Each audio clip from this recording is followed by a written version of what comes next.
Okay, so my name's Hollis. Nice to meet you. Maybe you got here because we've met actually in person, maybe at one of my gigs, I'm a musician. Maybe just stumbled on this because of the title of the video. Is art essential? We as artists are essential. I would consider myself a creative person. During the pandemic, what happened to us and to musicians. It's always been kind of as it was shady to be an artist or a musician. It was always okay, but cool, what do you do to make money? What do you really do? And it's this is kind of what I do.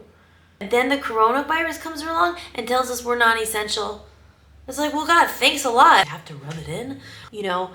Art is essential and music is essential to life and creation, and everyone's struggle is different. Just telling my story, the coronavirus made it even harder. And it's anybody would be lying if they said they weren't affected by the coronavirus in some way, and it's what's the future? What does it hold? We have to adapt and we have to change. And that's why I created this series on YouTube. I'm going to show you my journey, what happened, what I learned to make your life maybe a little easier. To know where we're going, you got to go know where you've been, where you are right now, how you got here, and where you'd like to go. Got to enjoy the journey and laugh at the mistakes that us silly people make and how we make lemonade from lemons.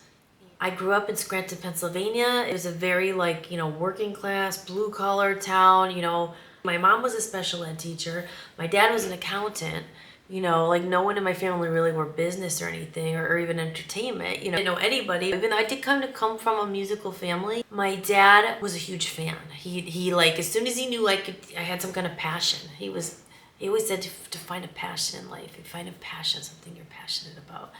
But my dad was always go, and he would pay for the piano lessons, and we didn't come from a place where there was opportunity. This was before YouTube. This was before American Idol. That happened when I was later. I mean, to leave Scranton to go to New York was the next logical step because it was always still kind of home. You're on the East Coast. First I moved to New York City. I was I hustled. I was a bartender. I was a waitress. I worked in a recording studio. I booked all my own gigs. I was always hanging out flyers and looking for bandmates and looking for love in all the wrong places. Then I moved to LA, Los Angeles, and that was coming from Scranton. I'm not gonna lie, I hate the cold.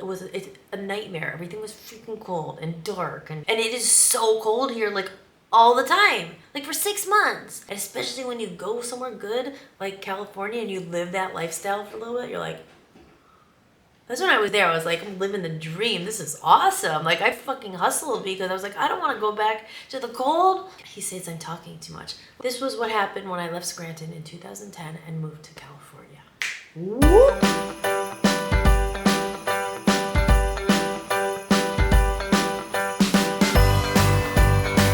I was so excited to move to California. I had no idea the journey that laid in front of me. We have her right here before you even knew about her. This is Hollis. Very start, I just hustled and hustled, played any gig I could.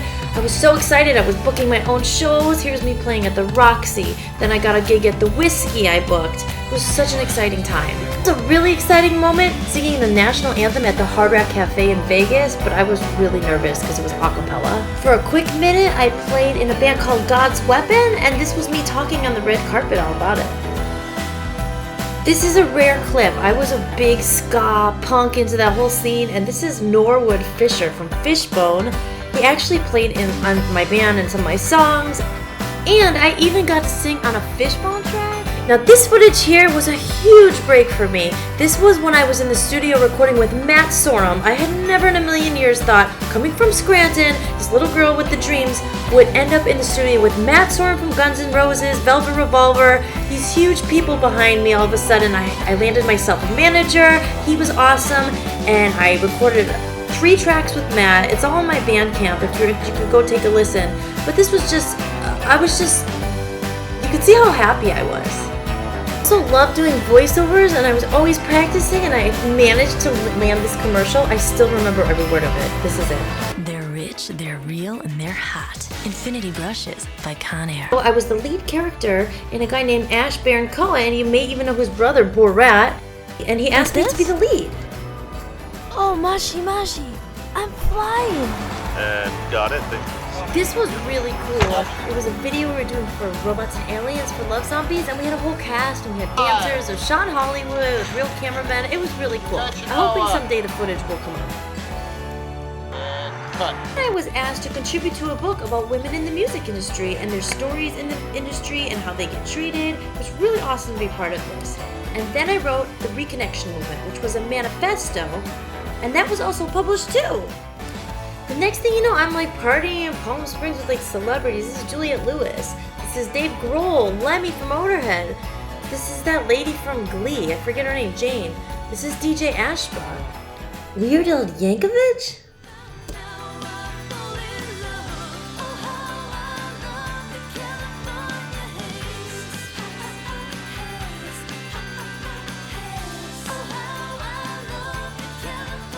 Wait, what? Who's that? Did that seriously all happen? You guys saw the video, right? Like, that really happened. As the little series goes on, if you're interested, I'm gonna tell you some manifesting techniques, some of the books I read.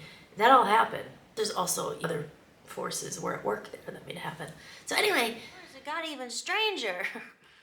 But I met a manager who was Irish and a little leprechaun.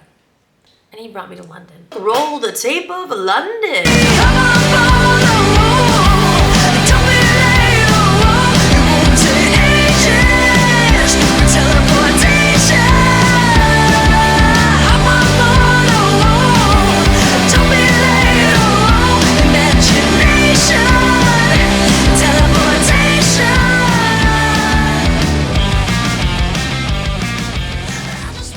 I played on John Lennon's piano. I recorded an album there. Showed us that's where they did like Star Wars and where the Beatles played. And they said John Lennon had played on that piano. I remember my dad was so proud of it. He told everybody in the bars in Scranton I played on John Lennon's piano. Pretty cool, huh?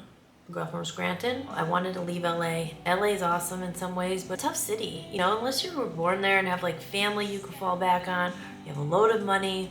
It's a very lonely town. It's fucking hard. I left California and I moved to Las Vegas. So I decided I want to go there and try to write this album, my own album of Hollis stuff. Alright, so I'm leaving today and it's been awesome. Hollywood, California, and today I'm moving to Las Vegas. Let's see what happens next. Out of this town, out of LA. I'm through the desert, baby. On my way to Las Vegas. Route 66, the Barstow station. Oh, it's so exciting. Okay.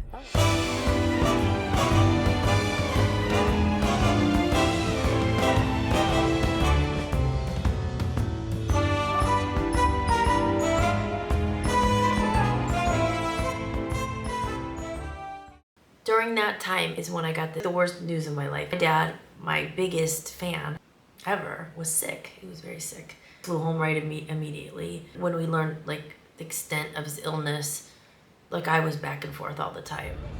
Hi Dad, I love you. I miss you. You feeling better? I love you. It was really hard to be away, but I came back as much as I could, and I was here a lot. In December of 2019, he passed away, and that was awful. Anybody who lost a parent knows that you're just like never the same after that. He was the one who was always there and behind me, you know, through everything. And so that was awful, you know, like if shit gets real, like after you lose like a parent or someone really close to you.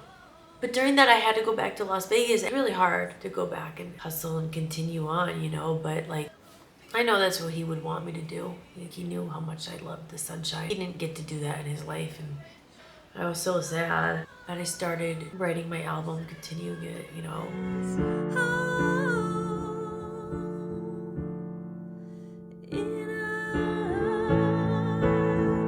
And then, literally like 3 weeks later, the coronavirus hit. Boom. The gigs canceled. Coronavirus had different plans for everybody. Oh my God, so wait, what's happening? It's an international bug. Cough once and you'll get it.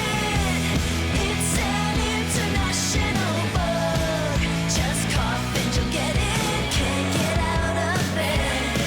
This epidemic's gonna spread. So yeah, I had just started working at a radio station. I was doing camera work. I was getting... Change of plan as the coronavirus has swept the world. So today is April 15th, 2020. Just moved all my stuff out of my music studio. Aw, that makes me sad. I've had this piano for like 8 or 9 years. I'm gonna give it to a little girl who needs it, who lost her access to a piano during the coronavirus. Goodbye, piano. Look at the desolate. That's the strip down there. Ferris wheel's not even lit up anymore. Yeah, the whole Las Vegas is shut down, so. It was the beginning. That's what happened. And like out there, and I was just like, oh my God. What are we gonna do? To finish up the story, I think I better go back and help my mom. Help my mom with this house that my dad left because it's where I grew up. But they were divorced, she lives a town over. And so I was like, I'm gonna go back and help my mom sell this house because who knows how long this coronavirus crap is gonna happen. Who would have known 2 years later? Like, well, this is where I live. I'm gonna so miss this place. How beautiful this place is. I am gonna miss the weather. It's so nice. Palm trees. Oh. Goodbye to the warm weather, the hot tubs, the palm trees, the pools, the beaches. And said after 15 years, I'm coming back to Scranton. Coming back to Scranton? Oh, who would have thought?